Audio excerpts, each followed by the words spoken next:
difere em muitos aspectos do significado que constantemente empregamos. Começaremos por defini-las uma a uma e analisá-las nas suas manifestações. O que é a vaidade e quais são as suas manifestações? A vaidade é a forma mais primitiva de egoísmo. É própria dos espíritos mais jovens, dos espíritos que, apesar de terem avançado bastante na sua inteligência, ainda são principiantes no conhecimento dos sentimentos.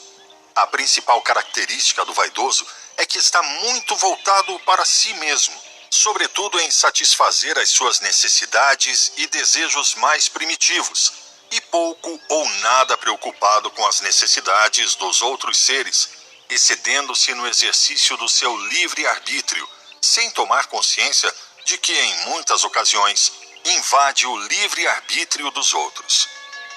A pessoa vaidosa quer ser o centro, quer que os outros reparem nela. Por conhecer pouco o amor, não distingue bem entre o amor verdadeiro e o prazer. Necessita e deseja mais do que ama. Por isso, nas suas relações, foca mais em procurar a fama, a admiração, o louvor, estar deleitada e satisfeita com seus desejos, do que em ser amada e amar. O vaidoso estabelece comparações contínuas entre si mesmo e os outros, tentando sempre estar acima deles.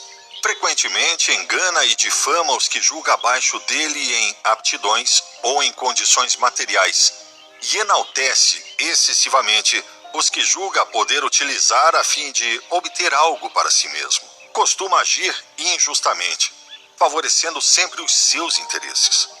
Por isso, frequentemente distorce a realidade para disfarçar os seus atos egoístas. Frequentemente sente-se insatisfeito consigo mesmo devido ao pouco sentimento que coloca e, por isso, foge pavorosamente da solidão. Necessita muito de outras pessoas, as quais costuma tentar atrair a si e manipular para satisfazer não só as suas necessidades, mas também os seus prazeres e os seus caprichos, até ao ponto de escravizar física ou psicologicamente as pessoas que estão à sua volta. Mas também se cansa rapidamente das relações se elas não trouxerem a satisfação esperada.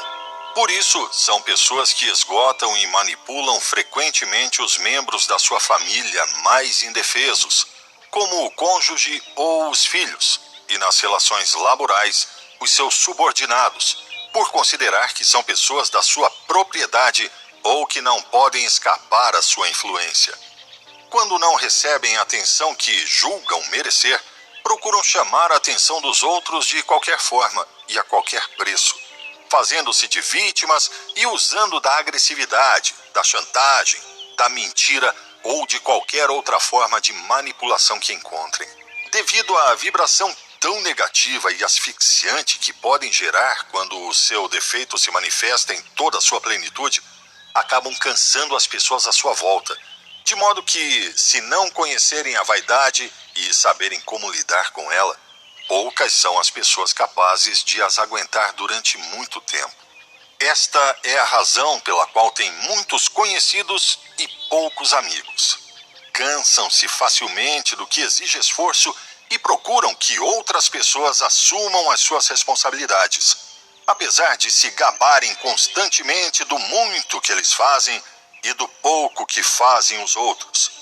Quando fazem alguma coisa por alguém, raramente é de forma desinteressada e discreta, mas sempre com exibição, procurando uma compensação em troca disso que, geralmente, costuma ser maior que o gesto que eles tiveram com os outros. Um vaidoso não tenta ser boa pessoa, apenas parece. Ufa, espero que não haja muita gente assim.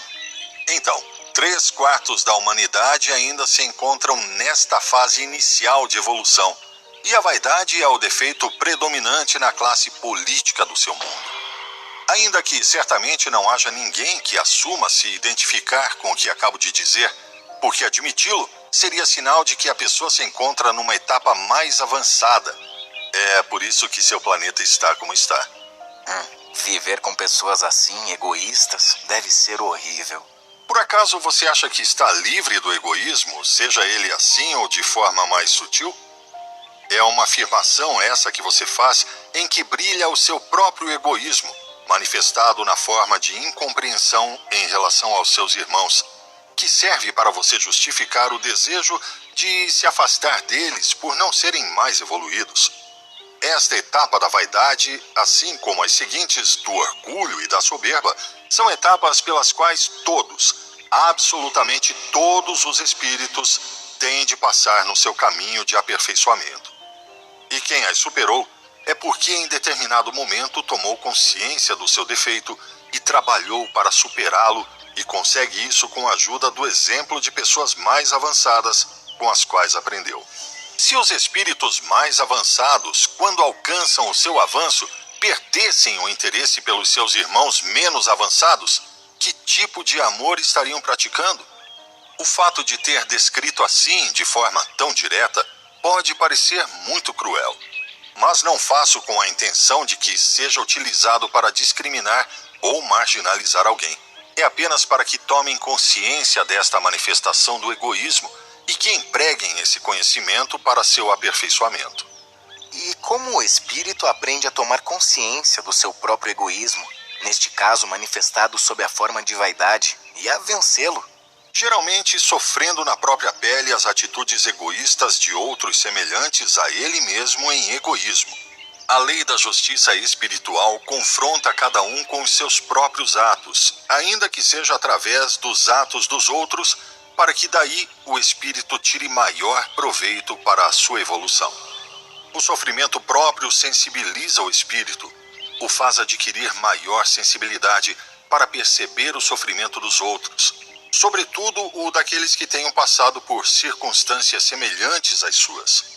Desperta neles um sentimento de solidariedade em relação a elas, que é a raiz do amor. E o espírito sempre deve sentir na sua própria pele o sofrimento dos seus próprios atos para aprender que esses atos são prejudiciais para os demais? Não, claro que não. Pode fazer isso por compreensão, por ter dado conta do dano que causa nos outros as suas maneiras de agir, ou porque aprendeu com os erros e experiências dos outros.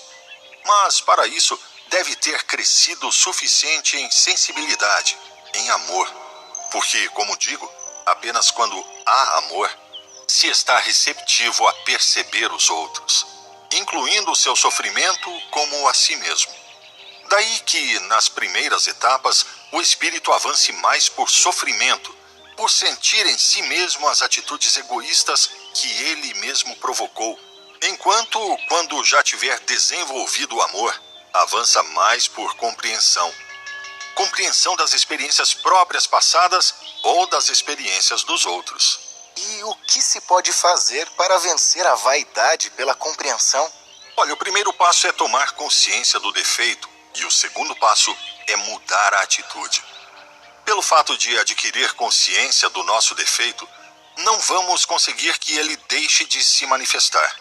Se formos capazes de reconhecê-lo e de admiti-lo, mas ao mesmo tempo evitarmos agir conforme ele quer dizer, não nos deixarmos levar por ele na hora de tomar decisões na nossa vida, e sim formos agindo mais conforme os sentimentos, o defeito irá perdendo força até que finalmente será vencido.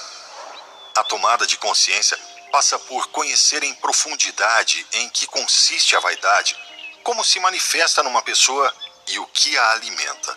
A vaidade alimenta-se da crença de que, para ser feliz, o importante é ser o centro das atenções, que a admirem, a elogiem, se sujeitem a ela e a cubram de prazeres, presentes e atenções. A vaidade manifesta-se como uma tendência para transformar a realidade, levando os outros e a si mesmo a acreditarem que necessita possuir tudo o que vê à sua volta, tanto coisas como pessoas, para ser feliz. A vaidade é como um aspirador que suga tudo o que encontra no caminho, guardando para si mesmo, mas sem chegar a apreciar nada do que se tem. É como a criança que faz birra e protesta para que os seus pais lhe comprem um brinquedo, aparentemente o mais maravilhoso do mundo, e sem o qual não vai poder ser feliz. E quando consegue, apenas brinca com ele alguns minutos. E logo se cansa E o abandona. Portanto, enquanto o vaidoso continuar propenso a querer chamar a atenção para satisfazer os seus próprios caprichos, não trabalhando para despertar em si mesmo os sentimentos, se sentirá sempre insatisfeito, vazio, infeliz, ainda que possa ser estimado pelos outros, porque não saberá reconhecer nem saberá apreciar isso. Aquilo que não consegue por esforço próprio, pela própria vontade, não se pode compreender, nem apreciar, nem aproveitar. E o vaidoso não só não luta por nada, como deseja que sejam os outros a obtê-lo para ele. Quando tem objetivos, costumam ser sempre objetivos exteriores, materialistas, de aparência, quase nunca objetivos de índole espiritual. O vaidoso se parece com aqueles que se aquecem sempre na lareira dos vizinhos por não quererem se dar ao trabalho de acender a sua própria fogueira. Será sempre dependente dos outros e não poderá fazer nada por si mesmo. Acenda seu próprio fogo em si mesmo e não dependerá de ninguém para lhe aquecer. Esse fogo, a nível espiritual, é a chama do amor, que reconforta e aquece o espírito, dá forças para avançar e ser verdadeiramente feliz. Mas